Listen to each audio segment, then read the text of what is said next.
This is Birthing at Home, a podcast. I'm Elsie, your host. I'm a home birth mum of 2 little boys, a doula in Melbourne supporting birth at home. I'm a mental health nurse and the co-creator of Home Birth Victoria. If you want to learn more about me, the podcast, or my work as a doula, check out www.birthingathome.apodcast. Before we begin, I would like to acknowledge the Wurundjeri people who are the traditional custodians of the land I'm recording on in Naarm, Melbourne, Australia. I would also like to acknowledge that Aboriginal and Torres Strait Islander peoples have been birthing at home on country for tens of thousands of years prior to the British invasion and acknowledge that sovereignty has never been ceded. In episode 56, Emily, an emergency nurse who chose to home birth with her first baby Benson, shares her unexpected non-emergency transfer to hospital story. Emily shares her pregnancy journey, her labour at home, and her decision to transfer into hospital, where she had a very positive experience in birthing Benson in an assisted vaginal birth, supported by her private midwife.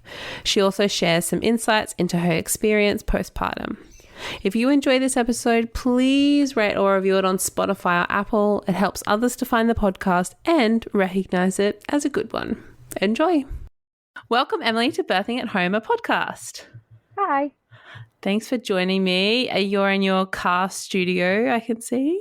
Yes, hiding from my baby because it's cries. Yeah. I've had a few mums like record in their cars, but I maintain it's like must be good acoustics because it's all contained. Yeah. Cool. Do you want to give a bit of background to who you are, who's in your family, where you're located, that kind of thing?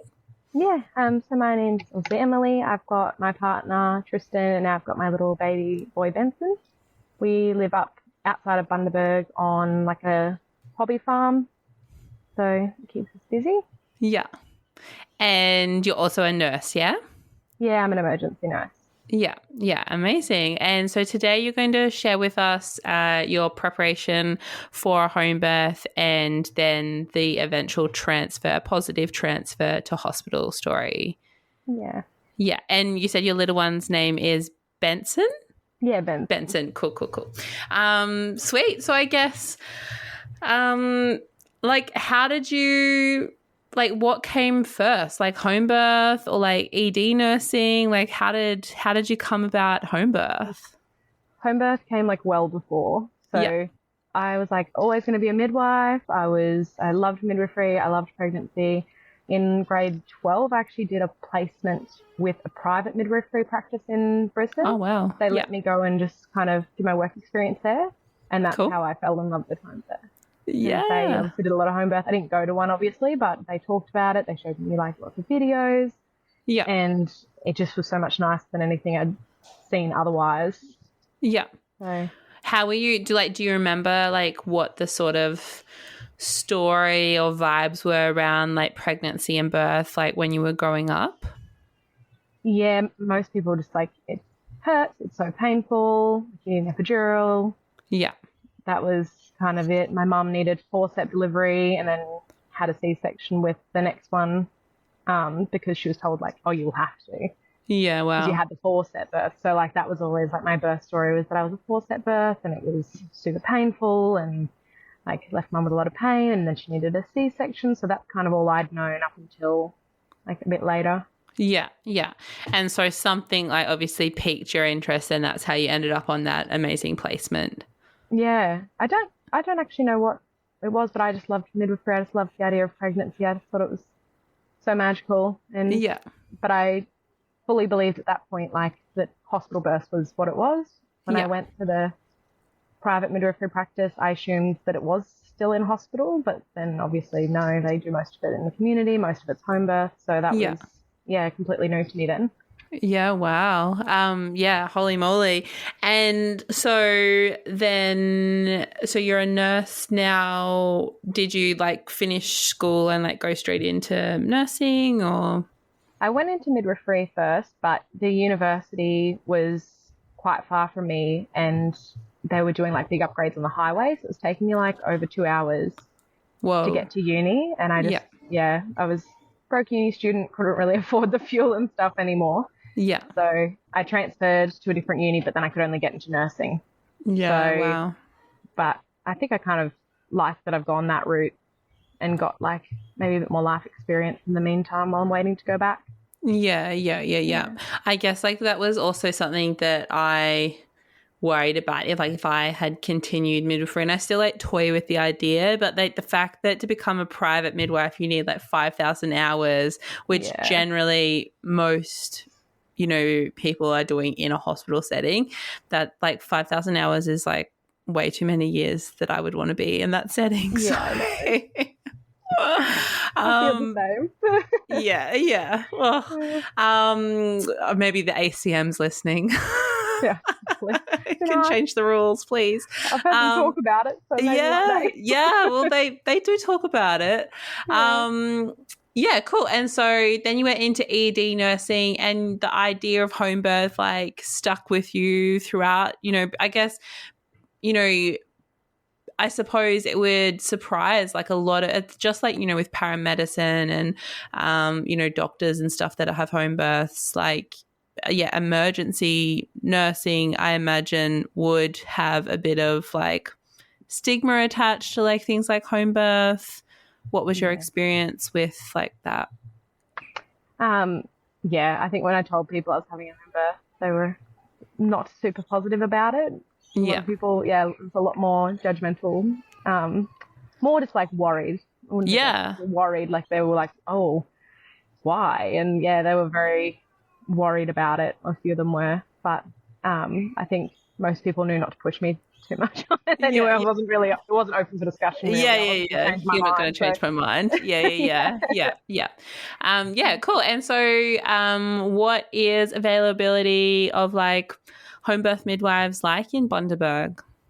So when we first started trying, I think the group that I went with hadn't opened yet, so there actually wasn't a group here. So I'd kind of just gone, okay, well, the options like free birth or go to hospital. Yeah. And I didn't quite know how I was going to feel about that at the time, so I really didn't want to go to hospital. Yeah. But once I fell pregnant, I found out that it had opened. So there's one group here now that will do home birth. Yeah. So I was able to get in with them, which was very lucky. Yeah. And so you become pregnant, and like it was home birth like from the beginning, or like did you have to convince your partner, or? Yeah, I think he knew I'd talked about home birth, but he also knew that when we started, I was like, oh, there's no private midwifery here. Sure, so I think he was like, cool, that's off the table. Yeah, don't have to think about it, yeah. I think in my head, I was like, well, I'm just not going to hospital, so that's not really going to happen. I don't know what's going to happen, but I was like, I'm not going there, so if I don't have to. But I started talking about it, and then I had the appointment with the private midwives, and he was like, okay, that's not happening. And I said, well, you can kind of be there or you can not be there, but it's happening. Yeah. So I think he got on board, and my midwife's really good, and like talked to him about all of his fears and stuff to help get him fully on board. Yeah. And did you like plan to have like anybody else like present at the birth, like a doula or student midwife, photographer, that kind of thing? I did end up with a photographer, but it wasn't planned to be that way. She just did my maternity shoot, and she said if you want someone there, and we got along really well, so I invited her. Oh, sweet. To do photos. Oh, that's very cool. Sweet. And like, I guess maybe can you walk us through your pregnancy, but also like I'd like to know, obviously we've already said that you had a positive transfer into hospital, like what your experience of like hearing birth stories was like in your pregnancy as well. That would be great to hear about too. Yeah, so I think when I first fell pregnant, I started trying to like listen to more things about birth and all of that again, but a lot of the stories I'd hear or that people would want to tell me always seemed to be quite negative. Yeah. Things, didn't go well, especially when I attached home birth to that. Then anyone felt like, oh, well, let me tell you like my absolute horrible birth that went bad. And I feel like I got everyone's kind of opinion in that way. So I kind of just started shutting that out as I went along, and I started finding other podcasts to listen to that were like more positive and home birth related. Yeah. And I found that was a lot better to listen to. Everyone will tell you their story. It's wild. Just like I love how they like the or like analogy or whatever it's called, where it's, you know, like if somebody's like doing a sport and like you don't hear like their coaches being like, you suck, you're going to fail. Like, why are you even bothering? Just give up. Like, why are you doing that? You don't hear them doing that. Like, so why would you do that to a pregnant woman? Like, because that's essentially what you're doing. It is. And it was so weird to me for people like that I never really spoke to much at all. And then suddenly I knew like this whole big portion of their life. Yeah. Okay. But yeah, thankfully I think people kind of got the message after a little while, and I just kind of stopped listening to all that and kind of blocked it out so that I could just focus on it being more positive. Yeah. Yeah. Did you do like any like birth education, or like was it just your midwives, and like did your partner like have to do like any extra stuff, or? I made my partner listen to every podcast thing that I could whenever we were in the car. He was kind of trapped in the car to listen to a podcast and like how to support me in labour. So I was like, well, I'm not planning on having anyone else there, so you're kind of going to have to be it. Yeah. I did hypnobirthing, which I found really helpful. But other than that, no, not really. It's just literally listening to podcasts, and because I was going to have my midwives there, I just kind of wanted to be able to get out of my nurse brain. Yeah, and just focus on more like the hypnobirthing side and try and kind of disconnect from labour a bit more than Yeah. In your like circle, or like even within like the Bundaberg community, I guess, like especially if, you know, home birth midwives, you know, had only started recently to start offering, you know, home birth services, was there like community like in terms of a home birth presence like in your area, or did you know people that had home births? I don't know anyone other than my auntie. She had home births, but I didn't know that until later on in my pregnancy. But yeah, there's actually quite a good community up here, like between here and Harvey Bay. There's like regular meetups and like play groups and things. So yeah, cool. What was your pregnancy like? Did you enjoy it? No. No. It's tough, right? It was tough. I was quite sick up until I was like, actually it went away earlier than I thought. I think I was like 14, 15 weeks before it kind of went. Yeah. But I was quite sick during that kind of period and still had to obviously do nursing and while I was quite sick. But that did pass and I felt a little bit better, and then I became anemic. Oh no. So I was just so exhausted. So tired. I was sleeping all the time, couldn't do anything, and I just was like, oh, this just must be pregnancy for me. It was not.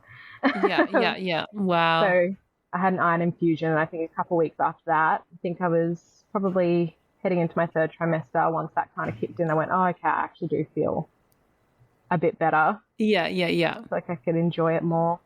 Yeah. I had some odd things in my pregnancy. So I had like low sugars. So gestational diabetes. I never had a high sugar, but my sugars were always quite low. And then if anything happened, like if I had an adrenaline rush because there was something happening at work, it would drop my sugars. Oh, wow. I don't know why. I've never had it before. Wow, that's so strange. And like, how would you start to feel like yuck, or like how did you start to feel? I'd start to feel like I'd start sweating. I'd start feeling like I was going to be sick, and then I'd start feeling faint. I'd get really shaky. Yeah. And it had happened at home, and I hadn't really thought much of it. But because I was at work, they were like, check your sugars, and it was like 2.7, I think. Was Whoa. Like the lowest one. And I was like, oh, that's pretty low. Yeah. Oh my goodness, wow. Anything else like weird? Did you have the gestational diabetes test, or no? No, because I was having the low sugars, I did do just a fasting glucose and a HbA1c to check for that. But I declined the oral test anyway. But the hospital wasn't going to make me do it, I don't think, if I'd stayed with them anyway, because I've had a sleeve. Yeah, okay. I know that's quite still debated on. A lot of doctors will be like, no, you just have to do it. Wow, okay. I never would have been able to drink that drink. I would end up so sick. So I had never even thought about that. Oh, that's so interesting. Like a gastric sleeve. Yeah. Yeah, wow. You just dump all the sugar out, and you kind of feel like the same way as if you're having a low sugar. You just feel like so awful, so sick, so faint. Yeah. So, yeah. Oh, that's so interesting.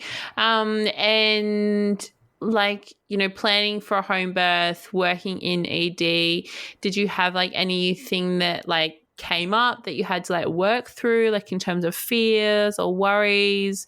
Were you concerned about like having to transfer or anything like that? Yeah, I was. I really didn't want to transfer, given I also worked there. I Sure. Yeah. Okay. Yeah. to avoid it. Yeah. But I had a lot of anxiety through my pregnancy, so I was just very worried while I was working that I was going to go into like premature labor. Yeah. That was something that I fixated on a lot. And my last week of work, I finished up earlier than I wanted. I finished it like just before I was 34 weeks. Okay. Yeah. I was having contractions like Wow. at work, and I was like vomiting, and I was just feeling sick, and I was like, no, they're probably just like my normal Braxton Hicks. They're just a bit worse. Yeah. And then I finished up work, and they never happened again until I went into labor. So I don't know if I was pushing myself too hard, and he was like, you've had enough. Like, you need to Yeah, weird. So you finished at 34 weeks. When was he born? He was born at 41 and 4. Okay. So what did you spend the next, 7 or so weeks doing? Well, I stayed at home and relaxed a little bit, and then I was like trying to get him out. Yeah. The walking, I was like, I don't want to just sit at home now. Yeah. After a while, being at home wasn't as fun as I thought it was going to be. I was quite bored. Yeah. Well, it's not like, you're in your prime and you can, bounce about and do all the things, right? Yeah. No. And I felt massive. I felt huge. Everyone thought I was like a lot further along than I was. Yeah. Wow. Yeah. I was carried quite to the front, and was quite large. So I just potted around for the first few weeks, and then I was doing all the curve walking, eating all the dates, doing all the things that don't seem to really do all that much, but I was doing them. Yeah. I mean, what can they hurt, I guess, right? Yeah. And so you did hypnobirthing. Was that something that you were like practicing like regularly, like listening to the tracks and whatever else, the breathing? I tried to listen to the tracks. I'm just not really a meditation-y sort of person. And even in labor, I tried to listen to it as well. And I was like, no, this isn't going to work for me. Yeah. But I did a lot of the practicing, the breathing. That was the biggest thing that I tried. And I tried to get my partner to, like, that was the biggest thing I wanted his help with, like, help me slow down my breathing so I don't start panicking. And he did pretty well at that. So, yeah. Yeah, cool. And did you like start to set up your birth space? Like, were you planning to like have a birth pool, or like were there any like things that you were planning to use like to help with labor? Yeah, I got a TENS machine. I had one of those. I had the birth pool. We didn't get the birth pool till quite late. So thankfully I didn't go into labor a bit earlier, because I think I got it maybe like 39, 40 weeks. Yeah. Somewhere around there. Because I think everyone was kind of going overdue at the time, so birth pools were kind of being held. Yeah, okay, yeah. And then I think right before I went into labour, maybe a week before, I was like, I want photos up. I didn't want them before, but then that was my thing. I printed out all these photos and I had them around the house, and birth affirmations. Like, I like put in so many places. I put you can do anything for a minute. Which, when you hear my story later, that is very funny. Yeah. So yeah, I set up quite a beautiful space with like fairy lights and wow.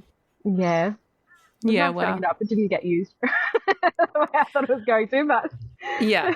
So you had those contractions like before you like had just before you'd finished up work. Yeah. What was the start of like labor like for you? Like, did you know that you were going into labor, or what was the lead up like? Especially because you went over 41 weeks. Yeah. So at 41 weeks, I went to the hospital for a checkup just to like make sure like everything looked okay. And to proceed on, I'd like prepped my partner before we went there. I was like, they are going to try and scare us into an induction. We're not doing that. I was like, don't get sucked in. Like, we're not doing that. Unless they actually find something that's a legitimate problem, then sure. But I was like, otherwise, just be prepared. And I'm very grateful I did prepare him, because they did. Yeah. Oh my goodness. So they really were pushing for me to like have an induction like the next day. They were happy for whenever, like, just, we need to get this baby out. No. What were they kind of like saying is the like reasoning? Their reasoning was, which I forgot the name of the trial, but it's that one I can't remember the name. Is it the Arrive trial or something like that? Yeah, like the 39 weeks. Yeah, they brought that up and they're like, oh, the rate of stillbirth goes up, by a lot. And I was like, but it's still quite low, right? Yes. And the one thing that I'll remember he said to me, I'll remember it forever. He said, if you'd been trying for a long time for this baby and you love this baby so much and you just, want to make sure they get here safely, then yeah, you induce. But if you're happy to kind of wait, what? And I just I've asked my partner again. I'm like, he said that, didn't he? And he's like, yeah, it was literally like, if you love your baby, you would induce, but otherwise, if you're happy to wait and take the risk, which I understand the point of risk, like presenting the risk there, but it was just so much like, if you love your baby, you'd induce. If you really love your baby, you'll induce. But if you only love them like a little bit, if you've not been, if you become pregnant really easy, you could just risk it. I know, oh my gosh, that's and I was wild. It took us a long time to get pregnant, so it was like, don't say that to me. Yeah. Oh my gosh, that's atrocious. So from that though, even though I declined the induction, they said, well, when would you want to discuss induction? I said, I'm happy to discuss it from 42 weeks. Yeah. They came back and had booked me in for 42 weeks, but not to come in on 42 weeks. I'd come in the day before to get everything started the night before. And I want that. I told my partner, I'm not going to that. I'll wait a couple more days or something. I'm like, I don't want to go. And they said, and we'll do a membrane sweep now. And that was kind of the last thing I saw of that doctor. And he was very polite. He was very kind. It's not like anything he said was like, you could tell he was being arrogant or anything like that. But yeah, everything was kind of like, okay, well, if you don't want that, we'll book you in 42 weeks. You'll have a membrane sweep today. There was no discussion of risk around membrane sweeps or anything like that. It was just, the midwife, will come in and do a membrane sweep for you. Which I did. I think so much of it is because they genuinely believe the words that they are saying. Yeah. Yeah. They are not intending to be evil. No. Generally, that's my opinion. Yeah. But when you're looking at from our perspective, from at where we're sitting, it's just I'm just gobsmacked that somebody would present it that's kind of worse than the dead baby card. It really wasn't. It actually played on me a lot because if he'd just said, well, you're risking a dead baby, I could have been well, the evidence says not. But it was I literally felt like I was saying I didn't love my baby. Yeah. Induction in. And I told my mum about it, and then my mum was like, okay, it's time to stop being stubborn. And I was like, I was not telling you to have you side with this doctor. I was telling you it was ridiculous. Oh, my God. So then I got a lot of pressure from, my family that's but you want a healthy, safe baby. That's, the most important thing. Oh, Emily, that makes me so sad because, you're already, at least in my personal experience, and from hearing other people's stories as well, not even, you once you are getting closer and closer and closer and more quote unquote overdue, the mental game is real. I mean, you're already uncomfortable, it already sucks how pregnant you feel, but mentally and to have that laid on top. Yeah, that made it a lot harder. Initially, I was just so, I guess stubborn's not the right word, but I was quite stubborn in my beliefs. No, he'll come when he's ready. It's all good. But then, what the doctor said, and then, I think my partner did get a little nervous as well. Even though he didn't say, maybe we should do the induction, he was quite happy to go with whatever I wanted. And he actually did say to that doctor, I said, no, we're happy to wait. He actually... Yeah. And was no, we're quite happy with waiting. And but it made it a lot harder, and I did decide to get the membrane sweep, not in hospital, but I got my private midwife to do it because they came in ready to do it, and I was like, look, I've had no time to think about it, don't really want it, but I'll discuss it with my midwife, and she actually came out and did it for me at home, which I think is way nicer anyway. Yeah, totally. Yeah. So, which I don't know if I'd have a membrane sweep again, not that it was a problem. There was nothing, it didn't hurt. She said I was I was like 1 centimeter, but she could stretch me to like 3. Like I was, not that it means all that much, but it didn't hurt, which was nice. And then I knew labour kicked off. Like that was 41 weeks on the dot, and it didn't start till 41 and 4 in the early morning. Yeah. And I knew because I was losing. Were you like stressed as well about this impending like 41 plus 6 kind of situation? Yeah, because I don't know how long I can realistically push this over. Like, I have probably pushed it out a couple of days, but then I was like, if I don't go into labour then, I probably would have gone through an induction. My mum didn't go into labour till 42 weeks, so I didn't want to go on 42 weeks. So I just, if my mum was 42 weeks, like I'll go to 41, like 42 and 2 or something. Like, yeah. So but it did make it felt like I had to get him out. And as I'd gotten closer to the due date, I'd gotten like a little bit more scared of going into labour, which probably wasn't helping me go into labour. Yeah. So that kind of kickstarted like, okay, no, we're going curb walking. We're like doing all the things, like eating all the spicy food, like whatever we can do to kind of move along us on that bouncing ball, like constantly. Lived on it. And then labour just didn't start after the membrane sweep. They say normally if it's going to work, if it works, it would be like roughly within 2 days people go into labour, which I did not. But my membrane, I started losing my mucus. And that's how I kind of felt like I was going into labour. It started getting a little bit crampy, and then I just had like sporadic contractions for the first day and a half, and then I kicked off into active labour quite fast. So I think so I was just like I had the TENS machine on. I'd been having contractions like throughout the day, but they'd go from like being 5 minutes apart for a little while, and then they'd be 30 minutes apart. And I did have to stop with them, but I didn't consider them to be like active labour or anything, obviously being so spaced out. And then once I had a big contraction just before 6 p.m, that's when like everything was going, and it went quite fast, a lot faster than I expected. My first big contraction was 3 minutes something long, according to the TENS machine, which I wish I hadn't seen. And I freaked out because it went from being like I could manage, I could breathe through the contractions, to like it went for so long and it was so intense that I like freaked out. I started crying. I pulled off the TENS machine. Like my partner was trying to help me so I could get into the shower. I stuck the TENS machine on him by accident, so I zapped the heck out of him. Oh, no. Oh, my goodness. I think helped because it like gave me a distraction. I was like, what's going on? Yeah. Made me laugh. But we got me in the shower, and I think we only made it 30 minutes before we called my midwife. Because they started like being 3 and 10 minutes, and then quite quickly it was 4 and 10. And they were quite intense. And my partner was like, we should probably call the midwife. And I was like, no. And I was making all the like low noises. And he's like, but you said like if you start making those noises, like I need to call the midwife. And I was like, no, I think I'm just making them. Like I'm just pretending. I'm just pretending. I'd convinced myself the entire labour that I was just nowhere near as close as I was. Like I was like, no, I've got days left.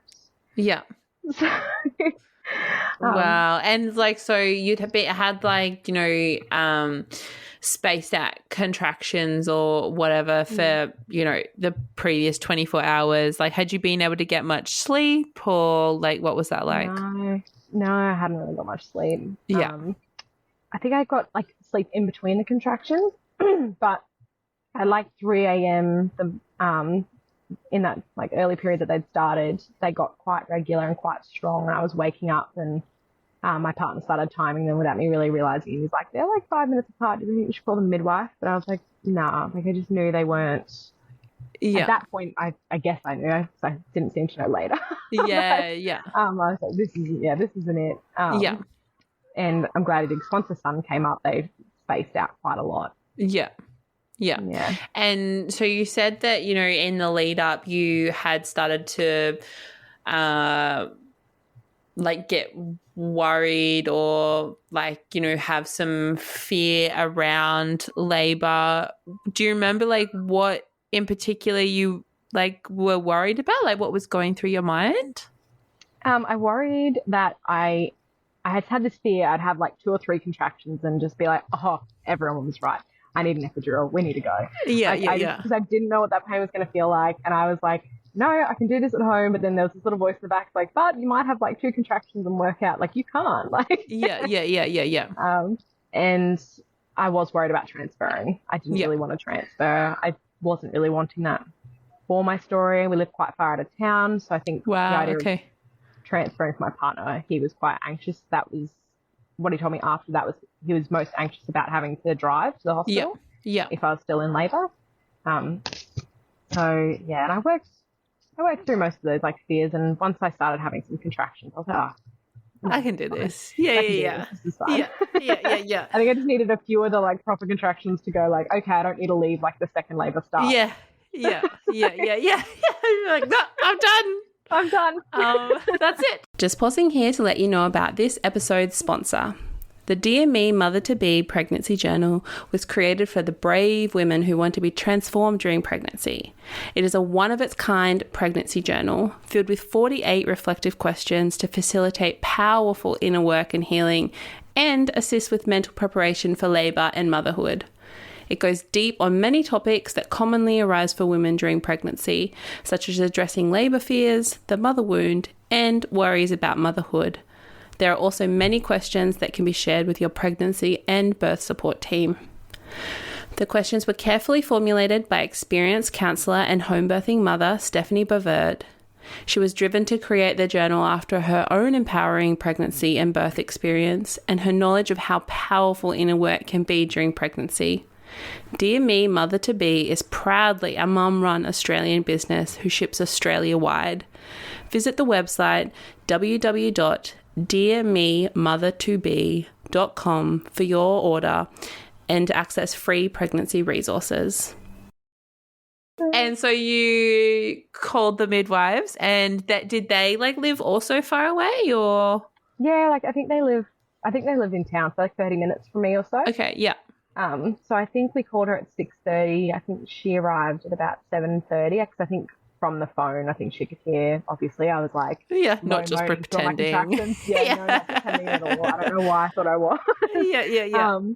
But yeah, so I think she came out quite early. They got the pool ready, and I was in that pool at I think maybe 8ish. So it was only like 2 hours after like I went into active labour. Yeah. Which again, I was like convinced I was like days away from having a baby. Also pretending, Also pretending. Like, just for fun. Just for fun, yeah. I don't know. I just continued my whole labour. I don't know why. Wow. Yeah. And so did you find like that the contractions were like less intense in the pool, or what was your experience like in the pool? I was in the shower and I had the shower on like as hot as it could go. Yeah. We had installed before I went into labour, we installed instant gas hot water system. Oh, cool. So that I could just have like continuous water. And so I'd been under like the really hot water in the shower. So when I got in the pool, it didn't really feel the same. And I expected it to be like a lot better in the pool. And I don't know. It didn't feel like that for me. Yeah. So unexpected because I love being in the water. If I ever have pain, like a bath will fix it. So I just thought I would love it. Yeah. And I didn't. Yeah, really fix it. It was nice being in it. The photos are beautiful. Yeah. Full of memes. But I also don't know if it was just because it was so fast and so intense. Like I didn't really deal with it in that moment very well. Like I was getting quite panicky in between contractions. Which didn't help. So I asked for the gas and air. Which they actually can bring. They had, okay, cool. Yeah. And that did help for a while. That helped a lot. Yeah. And so the photographer is also there? No, because I told my partner not to call her because we were days away. Oh, sorry, I forgot we were pretending. We're pretending. So I think I started maybe like just around 10, maybe a little bit before. My midwife was like, are you pushing? And I was like, oh, no, I don't think so. I was pushing. And then my partner's like, so should we be calling the photographer? She's like, she's not already on her way. Yes, you need to call the photographer. Yeah. Oh my gosh. So, yeah. So you're pushing at like, say, 10 p.m.-ish. Yeah. Do you want to walk us through the rest of your story then? Yeah. So I was in the water. I think I started pushing. I wasn't really having the fetal ejection reflex. I was just kind of starting to push with some of the contractions. And that ramped up quite quick, I think over maybe the next hour. And then I started having the fetal ejection reflex. Like, it was a very unexpected feeling. Like, it was so strong and I couldn't stop it. And that is when I would say that there was more so pain involved. Yeah. And I remember telling my midwife, like, he's not moving. Like, I could feel he wasn't moving. And she's like, okay, well, let's try like some different positions. Like move around in the pool in something that, might feel a bit more comfortable, or a squat in the pool. But with all of that, I just had like this particular pain. I remember like on the right side, and a lot of pain in my back, which my partner was doing hip squeezes for, which helped immensely. But I just felt like he wasn't moving, and I'd been pushing for a while. And Amy's like, I think you're closer than you think you are, because I still didn't think, again, I don't think I thought I was going to have a baby soon. And she's like, well, if you pop your hand down there, you might actually be able to feel your baby. And so I did after a while, because I didn't really want to know in case there was nothing there. Yeah. Because I felt like he hadn't moved. And I put my hand down there and there was nothing there, and I was so upset. Wow. No, I can't feel any of him. Like, I can't feel him at all. There's nothing there. Yeah. So she wanted to do a check, but I think I got a bit stroppy at that point. I was like, no, because if I'm at 3 centimeters, I don't want to know about it. Like, I don't want to know. So no, I don't want to check right now. So she let me go for a little bit longer, and I think after I said I would really like to just check, because she's like, you've been pushing for a while. See if we can see what's going on. And she said I was like 9.5 centimeters dilated. So I still had a tiny bit to go, but she's like, your body's doing everything it's meant to do. You're pushing just to help you open up that little bit more. But she wanted to see if we could get out the pool and see if we could do some different positions and things and see if that would work. I was quite stubborn that I couldn't do a lot of the positions because I was in a bit of pain. So I struggled to move a lot with them. But we did get me on the bed. We went back into the shower. They got me on the toilet for a while. But with all of that, there was just no movement, and I could just feel it. I was just like, he's not moving. And in your head, had you, because like it's such an internal thing as well, had you thought like, crap, maybe I do need to go to the hospital, or what? Or you were still just in like, oh my God, this is not fun? Yeah, I think I asked for an ambulance like an hour into pushing. And she said, but what do you want the ambulance for? And I said, I don't know. And she goes, well, then we probably won't call them then. She was quite good. She was, she made me laugh a few times in labor, which I kind of needed. So, but I think I thought at this point we needed to transfer him, because I was just pushing so hard with I wasn't even pushing. My body was pushing so hard, and I could just feel him just wasn't moving. So I think around 12:30ish maybe, they'd been talking about transferring for a little bit, and we started seeing some changes with his heart rate. So they were kind of like, all right, this is the time, we're getting up, we're going now. So we bundled everything up and got in the car. I had the laughing gas in the car, so I had a great time the whole trip in. Excellent. I was fine. Oh, that's good. My partner was very panicked because I kept going into labor land in between the pushing. And so he just could not work out. He's like, are you alive back there? Yeah.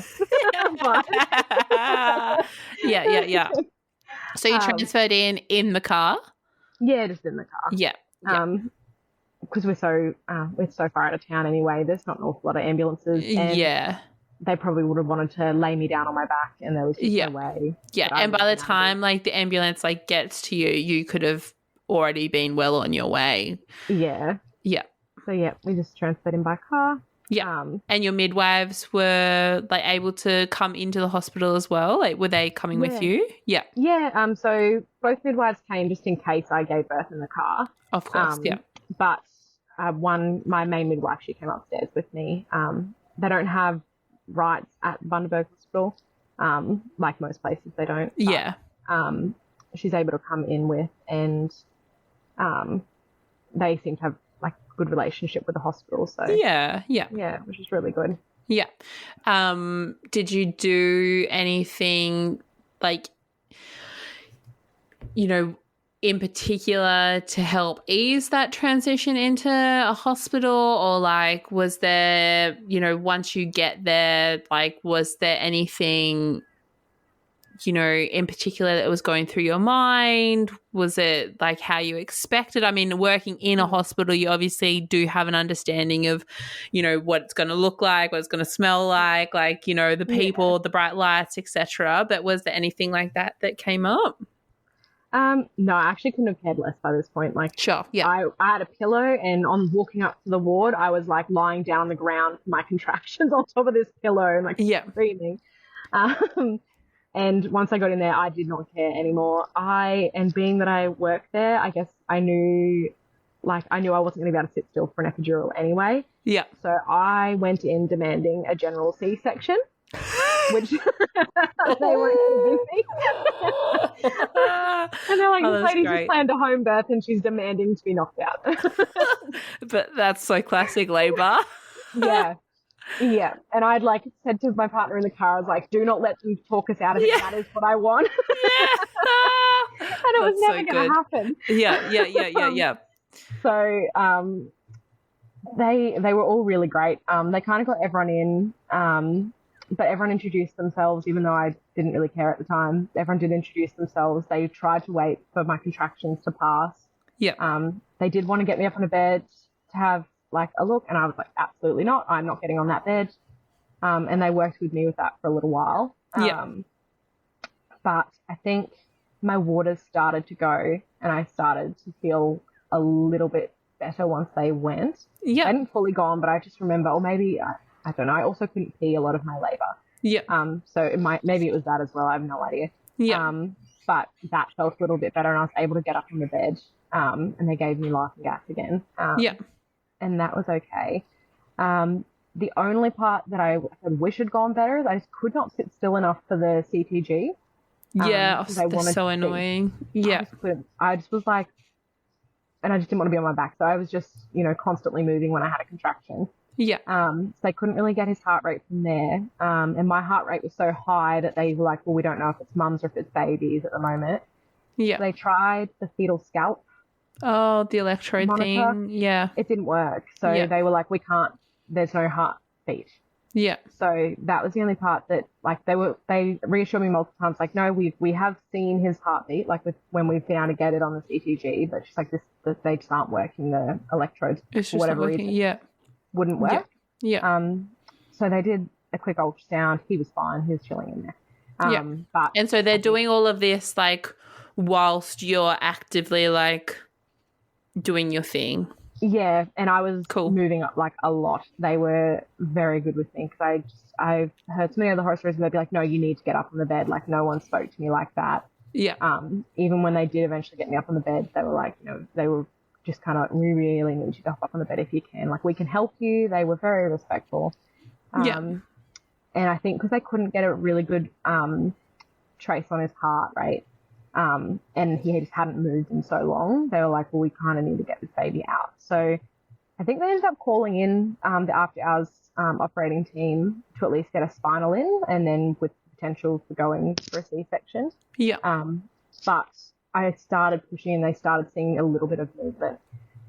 So they decided to try vacuum instead, which I was happy for. And once they had it on properly, he was out in like 2 contractions. Wow, yep. So, yeah, it definitely wasn't what I wanted, but the relief when he started moving with that vacuum was so good. It was the relief I was looking for the whole time I was pushing, because I think there was no, you hear about people saying like it felt better when I started pushing. It felt so bad when I was pushing. I just don't know. It was the way he was positioned, like he was trying to come out like near his ear, a little bit, like asynclitic or something. But it sounds like, the midwives were like helping you to like get into different positions. And like sometimes I know that, you know, once your waters start to go, like that can be the final like thing that moves them a little bit. Push. But Yeah. Wow. So it was not what I wanted. Yeah. But they did give me, no one spoke to me like, this is what is going to happen. Yeah, amazing. Everything was consensual again. Yeah. They would wait for my contraction to go to be like, is it okay if we move on to this? Yeah. And I'd love to say that I could have pushed them out myself, and maybe it would have eventually happened, but the relief when they started using that vacuum, I feel like he was just stuck somewhere in there. Yeah, somewhere that he just was not moving. Yeah. And the poor little thing, he came out with a head little, was all cone out to the side. Which happens anyway, but it was just, I normally see them go upwards and his was the other. And what was the space like? So it's an obstetrician that does the vacuum, is that correct? Yeah. Yeah. So I actually didn't even really know who was in the room. I was in my own little world. Sure. Yeah. But it was the two obstetricians. I had two midwives plus my midwife, plus my partner, plus the photographer was actually allowed to come in. Oh, excellent. So she tagged along for a bit. And then I think once they started talking about theatre, she decided to go at that point to give us our space. Yeah. And then they had a paediatrician as well. Yeah. He needed just a little bit of CPAP just because he was a bit shocked. Yeah. Which I kind of expected when they yanked him out of there. Yeah. A bit fast, but otherwise he was fine. He had that. He came back over to me and he was looking for the boob, lapped himself on, had a good feed. Yeah. Yeah. And how did you, once he's on your chest, how did that feel? Oh, it felt amazing. I was so nervous that if we transferred or that if, I had anything like that, I'd struggle to bond. But there was no way. I was so happy when he was put on my chest. Yeah. So happy about it. Yeah.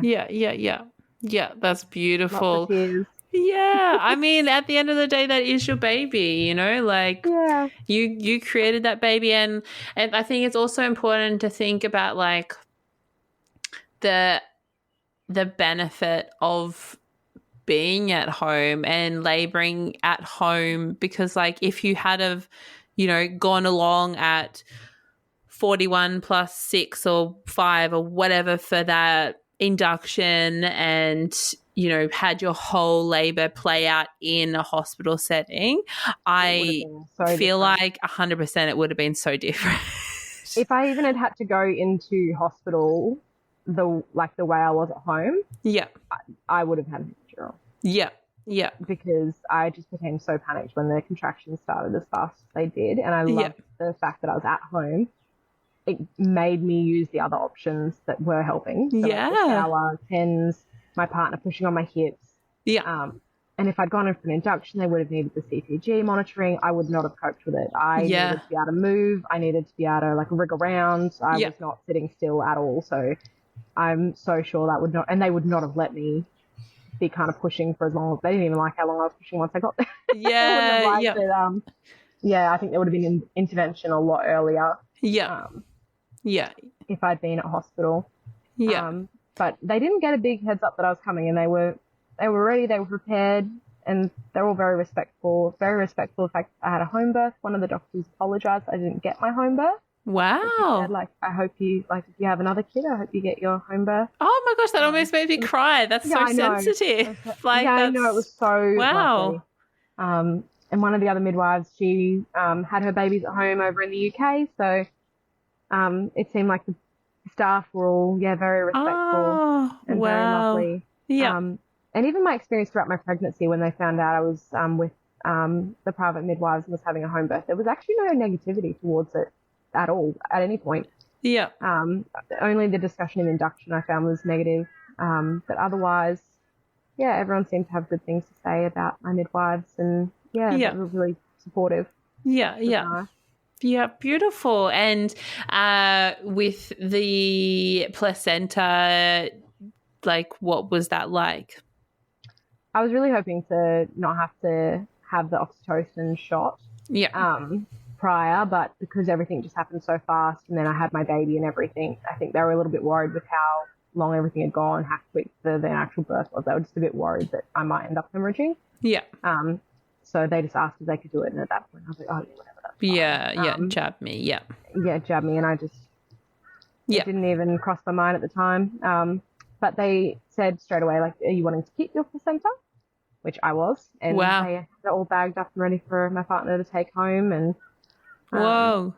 which was good. So, yeah. Oh, that's really nice. They were really supportive. And I think that makes the biggest difference, because I could have left that. Obviously, a lot of the things within the labour of him were 100% what I did not want. I did not want, like, an instrumental birth. I did not want active management of the placenta. But because they were all so respectful, I'd been given the opportunity to try and move him myself. We'd done all the positions. Yeah. And I think I had enough time to know myself. Like, I just felt like he just wasn't going to move. Yeah. And I felt like that from pretty early on in my pushing. I remember saying that pretty early on. Like, I just felt like the positioning was off. And no matter what we did, he just didn't seem to shift much. So if I'd been a little bit more willing to do some of the other things, you know, never know, maybe he would have moved, but you were not going to catch me hanging upside down in labour. It just wasn't going to happen at that point. Yeah, 100%. How long did you stay in hospital for? We stayed for just over 24 hours, only because when he came out, there was meconium. Yeah. And I can't remember the name for it, but like a lot of very new meconium. Yeah. So they were just a little worried that he'd aspirated it. But it all seemed to have come out like as they were kind of pulling him out. Yeah. Okay. Yeah. But because there was that there present, they wanted him to stay for 24 hours. Yeah. If I could go back in time and tell myself, I would say, like, you can leave whenever you want. Yeah. I could have definitely left earlier. Yeah. I think it would have been better if I'd left earlier. They had me in this freezing cold room, which they didn't realize they've actually changed the temperature in this room. So it was so cold. Me and Benson were so cold. It affected my breastfeeding journey a little bit for like a good week there, because it was freezing cold air. And he was feeding so often that I got these like wind chaps. Oh my gosh, like freaking Antarctica in there. Oh my goodness. So that hurt for like a week, but otherwise since then everything else has been smooth sailing. Like, he breastfeeds like a champ. Yeah. And you said he's 12 weeks now. Yeah, he's 12 weeks now. So he's smiling, he's laughing, he's talking now, he's very chatty. Yeah. He might be going through his 4-month regression a little early, because he's just getting up in all hours of the night just to chat with me. Just chat. Yeah, well, you know, he might miss something, you know. Yeah, I know, he's got a lot to say. So cute. And so, you know, what's the past 12 weeks been like, especially like in, you know, the sense of, you know, having had this, you know, planned home birth, hospital transfer, birth journey, like, how has that all felt like in the past 12 weeks? Obviously you feel able to share it, which is like so amazing, but like, what's that been like for you? When I left the hospital, I was 100% happy with how everything went. I was like, it was supposed to be a home birth, but things didn't quite go right. I had to go to the hospital and, you know, they helped me a little bit. And then we got to come home. I was happy. Everyone was healthy. I thought being at home was so good for all of my labour. So for me, I was so positive about it. And it wasn't until I started talking with other people that I realised that other people didn't feel that way for me. Like, I got asked a lot, like, oh, so you'll just have the next one at the hospital then? I was like, no, I'm happy with how it went. And I think that took people a little while to wrap their heads around. Yeah. But no, because like, I got to labour at home, and labouring at home was so beautiful. Yeah. So I got that comment from a few different people. So that kind of was the only thing that I found a bit hard. And I found it a bit hard in the sense that, like, I wanted to be like a home birth mum, but I felt like I didn't quite have that place because I went to hospital. Yeah. Which I've worked with that now, and I feel fine about it now. But yeah, to begin with, that's the only thing. It's like I felt like I couldn't fit in with people that had chosen the hospital, and then I also felt like I couldn't be a part of this community for home birth because I didn't get to have him at home. But yeah. Worked through those feelings kind of now. Otherwise, for the past 12 weeks, the only thing that I would touch on, because I don't think it's talked about enough, is I had a prolapse. Wow. Okay. Yeah. So I think they call it a second degree prolapse. So I knew everything wasn't feeling quite right down there, but I was still probably doing too much. I was doing a lot of sitting, talking with people that were coming to visit. rather than laying down. And I think that pushed that over the edge. So I've had to touch base with the pelvic floor physio to kind of help with that. And obviously like how long I was pushing for, and then the use of the vacuum. Totally. Kind of caused that. But I think I should have just been a little kinder to myself in the first few weeks, stayed in bed a lot more, especially because I had the vacuum assisted delivery, but it didn't even cross my mind. I was in a little oxytocin bubble. I felt so good. I felt like I could do anything. And then, yes, that probably wasn't the case. Probably should have, well, I mean, a bit more. Yeah. But I've heard, other people, including midwives, say that well, I guess I don't know what it's like in Queensland now, but at least in Victoria, especially, well, I think mostly when you have your first baby, the Victorian government has paid for these beautiful little nappy bags with these little items in it, like a little onesie and a little book and a little first aid pack. And I don't know what the true value of this whole thing would be. But it's all materialistic. It would be so much better if you could say, here's a $200 voucher for a pelvic floor physio or something, or an osteo.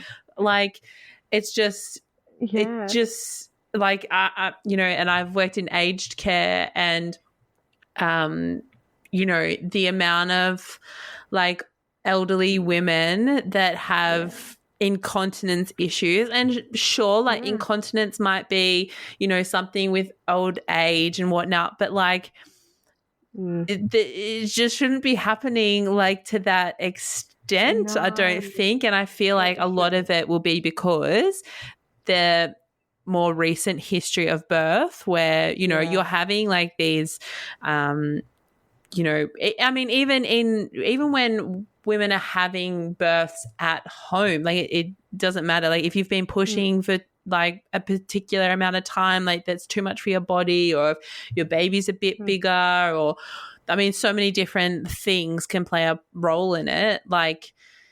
You've been carrying a baby and your pelvic floor has been paying for that.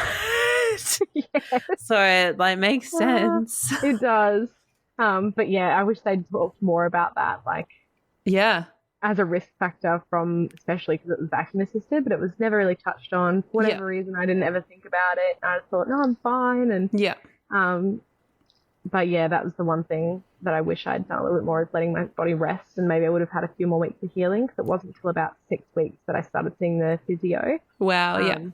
And she said it's the first 12 weeks is where you see the most healing. So realistically, from even when I first came home, some light pelvic floor exercise would have done me a world of good. But I just didn't know to focus on it. So But I mean, the most amazing part is that you did recognize that, okay, something's not quite right here, and you actually did seek help. I've definitely seen on Facebook groups mums that are saying that they're months and months postpartum, and they're wetting themselves, and they've just heard that that's not meant to be normal. So the fact that you were able to, you knew where to go, that's pretty good. And my midwife's been great for that. They of course, they did touch on it in labour. Oh, that's not in labour, in pregnancy. In pregnancy, I actually did see the pelvic floor physio anyway, which was helpful because I knew where to go, but purely because I actually had an overactive pelvic floor. So she helped with a bit of exercises and things for that. So I obviously knew where to go. But I just didn't really realise it was going to be a problem like it was. But otherwise, first 12 weeks were lovely. I was so grateful the breastfeeding just kind of worked. He was just so hungry from the get-go. He was trying to find it. First day in hospital, he started crying. I picked him up and he latched himself on, and the midwife was like, he hasn't latched, is he? Yeah. Brilliant. He was just he was so content, and he's not changed. He's hungry all the time. Yeah. That's so beautiful. Is there anything that we haven't talked about that you feel like we need to talk about, or that anything that you wanted to say? Maybe just if you have the home birth transfer, if there's any stresses around that, checking in with your partners, because I think my partner really struggled with it. the car trip for him, I think he really clung on to that for the first couple of weeks, that for him was very stressful. And I don't think, because he doesn't work in the medical field, he only really learnt what I taught him. I don't think he really understood that, like, we were both safe, but we were transferring some extra help. I think he was thinking, like, we were in trouble already, and that's why we were transferring. Yeah. And so for him, I think it was a really stressful drive. And I was, of course, in labour land, just loving my life in the back seat. Yeah. Not telling him anything and, like, being spaced out. So for him, it was really stressful. And I think the first couple of weeks that played with him a lot. So I think if your partner's like struggling to bond or anything from that, which I think he might have in those first couple of weeks, is that might be helpful, that they might need a chance to debrief, which I don't know if we often do enough for partners. Yeah, that's a really, really good point. And yeah, I guess I would love to also say to you and to anybody that is listening who has transferred that, like, you know, home birth is more than just giving birth at home. Like, people that choose to home birth, it's because you have certain values, right? And like those values don't change going into hospital. If anything, it makes you, like, I don't think bravery is the right word, but like the courage that that you have to have, I imagine, to be like, well, shit, I actually do need to go to hospital, and it's not a failure. Like, you're using the hospital for the things that it has. And like the reality is sometimes you need the hospital. Like, that's just, that's life. So yeah, I hope that you do, like, connect with, like, the community up there, and same goes for anybody that's listening. But thank you so much for sharing your story. That's okay. Thank you for having me.